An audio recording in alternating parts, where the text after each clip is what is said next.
One round of fixtures down, one to go in the Champions League. Yes, that's right, and no tie is more finely poised than that of Bayern versus Liverpool, which is why we've come here to Munich. As Jurgen Klopp prepares to return to the home of his former Bundesliga rivals, we have a chat with a man who enjoyed a 7-year spell at the stadium behind us. And we'll also be hearing from our journalists across the continent, and we'll give our guests the chance to beat this man in between the sticks. A daunting task indeed. But first, since we've come all the way to Munich, we might as well take a look around. It's montage time!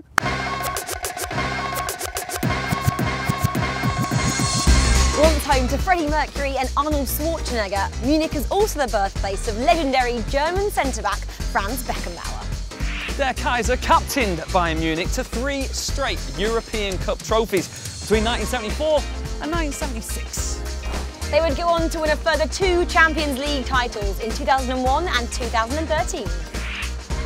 Making them the 3rd most successful club in the competition's history.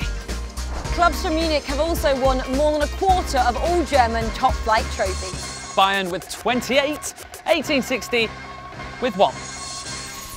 Many of the trophies mentioned were paraded on the balcony to my right, including the 3 won by today's guest. Christian Ziege is no stranger to European finals, having lifted the UEFA Cup with Bayern in 1996. He also spent a season at Anfield, but which of his former clubs will he be backing in the Champions League this year? Let's go find out.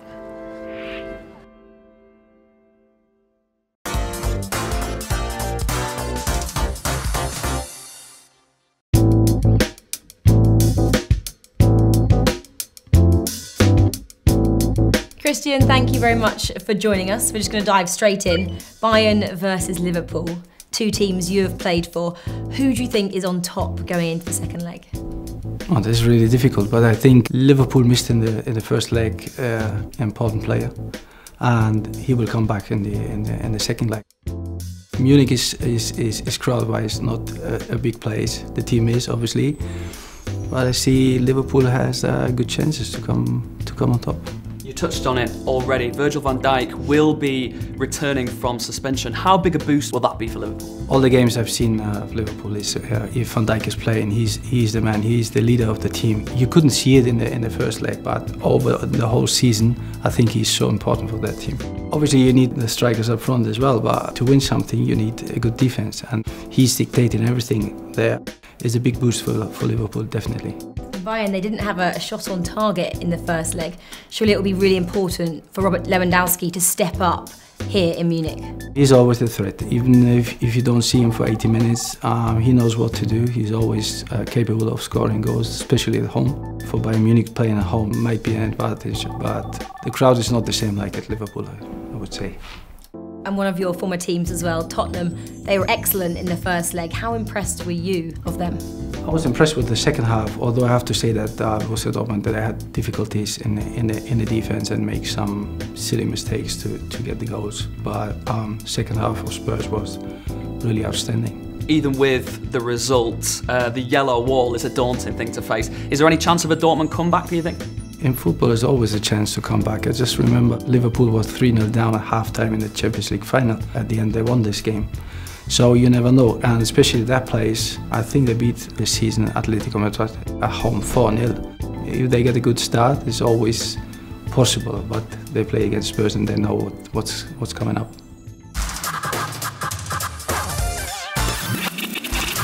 Christian, can we take you back to 1996, UEFA Cup final? You played every minute of the 2 legs in that 5-1 win over Bordeaux.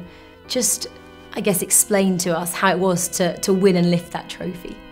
We were talking before the first leg about one player at Bordeaux, and that was Zinedine Zidane, and he was still a young player, and everybody in our coaching staff was saying that we have to keep an eye on him because he's really, really strong, and he was. We've been a bit lucky in the second leg because Vicente Lizarazu, he got injured after 14 minutes, so they had some problems in the defense. Good for us, but I like to play against the strongest team and win. Obviously, to lift the trophy, I remember what happens afterwards because we won on Wednesday night, and I think we didn't go to sleep till Saturday to the next game, so it was amazing. You went on to win the Euros with the national side. Was that the best summer, the best year of your career? Yeah, definitely. We had the best season with Bayern Munich. In the league, I think we finished 6th or something. Won the UEFA Cup and then went to the European in England. Just to play the semi-final against England at their home and beat them on penalties. I'm sorry. I can't remember the result actually.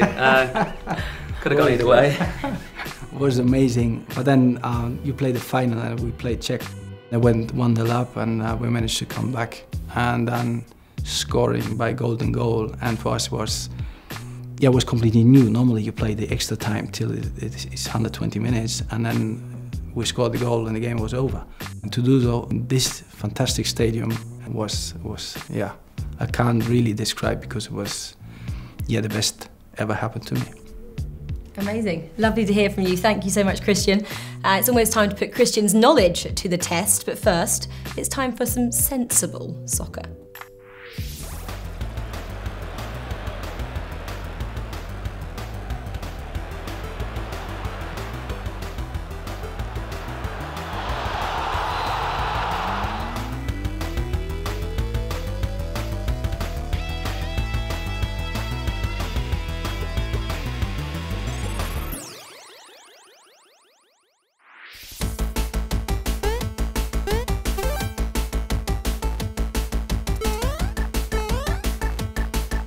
Hi Christian, Duncan Alexander from Opta here. We all know that you were a set-piece specialist, but can you handle the pressure of 5 questions from our stats archive? Well, that was our Opta stat guru, Duncan Alexander. He's going to ask you 5 questions. We can give you a clue to just one of them, and the score to match is 5 out of 5 by Henrik Larsson. Along with you, Liverpool have had 2 other players called Christian to play for them in the Premier League era. But who are they? No clue at all. No clue at all. The answer is Benteke and Poulsen. Your last 2 goals in the Premier League both came from direct free kicks. But who did you score them against? Can't remember. Must have been Arsenal. And one more. Can't remember. West Brom. West Bromwich Albion. Your final Champions League appearance for Bayern saw them unfortunately concede 5 goals, something they haven't done in a European game since.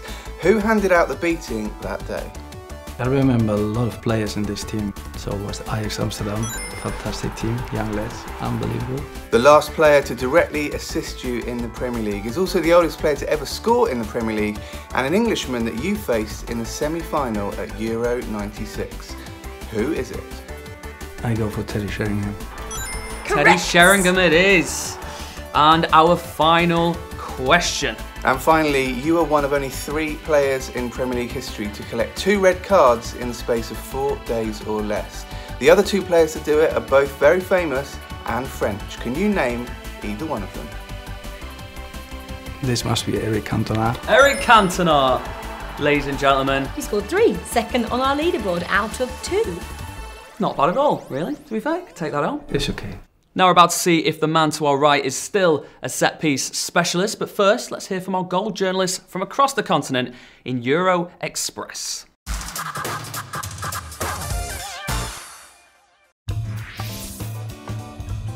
No matter what happens against Barcelona in La Liga and in the Spanish Cup, but Real Madrid are still the favourites in the Champions League against Ajax.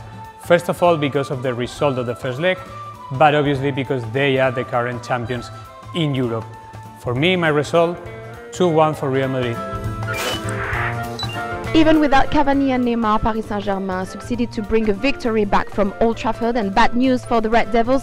Edinson Cavani might be back for the second leg here in Parc des Princes, just behind me.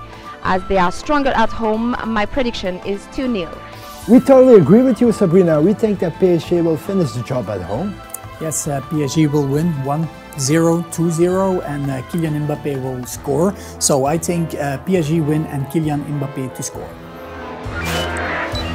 As we've seen several times already this season, Manchester City really can struggle when it comes to Champions League action, including in the first leg against Schalke. But given City got the 3 away goals, they're back at the Etihad Stadium. I'm backing them to win comfortably 3-0. In Madrid, Juventus have played one of the worst matches of an Allegri era. Now the mission is very complicated, but we know with Cristiano Ronaldo everything is possible. So my prediction is 3-0 for Juventus. I think Barcelona is the favorite for reaching the quarter-final of Champions League. Why? Because they have the most powerful weapon in football world, which is Lionel Messi. Until the Argentinian striker is playing for Barcelona, Barcelona will be favorite all the time.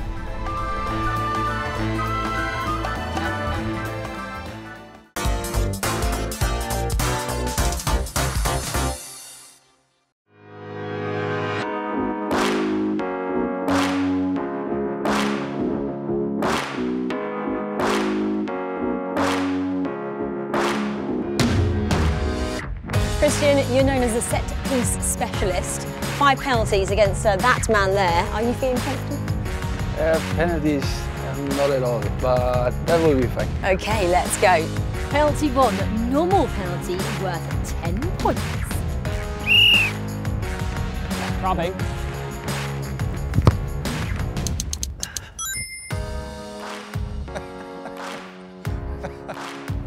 You have to move. I know. Penalty 2, wrong foot worth 20 points. Ready? Ooh.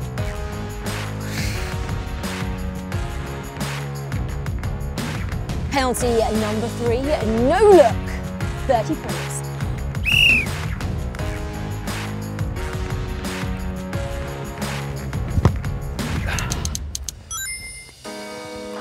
I tried to commit. Penalty number 4, the Rabona, 40 points up for grabs. I believe in you, Ziege. Woo! Good save.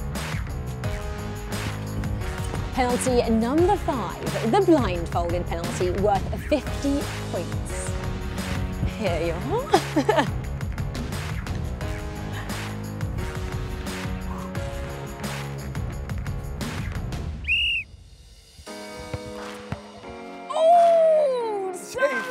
Oh, as well. 40 points there. Fine effort indeed. Not too bad from you, Johnny. I saved a couple against a German legend of football. That score does put you second on our leaderboard, so well done for that. And that does mean that you have to do 40 press-ups. Christian, were you happy with that? yeah, I'm more than happy, yeah. Great, thought so. Thank you so much for being a great sport on the show today. And while he finishes his 40 press-ups, here's what's to look forward to over the next 14 days. I think I've done it already. No, keep going. This week, Tottenham and Roma will look to protect their first leg leads on the road in Dortmund and Porto. Defending champions Real Madrid welcome Ajax with a narrow 2-1 advantage, and Manchester United travelled to the Parc des Princes with a mountain to climb. A week later, Juventus tried to turn the tables on Atletico in Turin. Man City welcome a shell-shocked Schalke, and Barca and Bayern will hope home advantage helps them break the deadlock against Lyon and Liverpool respectively. In the Europa League round of 16, Arsenal make the short trip to Rennes, while 3 other favourites have home ties as Sevilla take on Slavia Prague, Chelsea face Kiev and Napoli welcome Salzburg.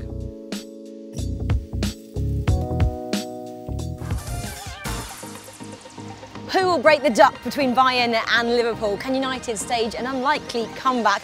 And is Ronaldo's UCL winning streak at an end? In just over a week's time, we'll have all the answers to those questions, and I can't wait. Good night, Rach, and we'll be back for another continental mini break in early April to bring you all the news from the Champions League quarterfinals. But for now, Salve Wiedersehen from me. And Visum Nigel Mal from me. That was a mouthful.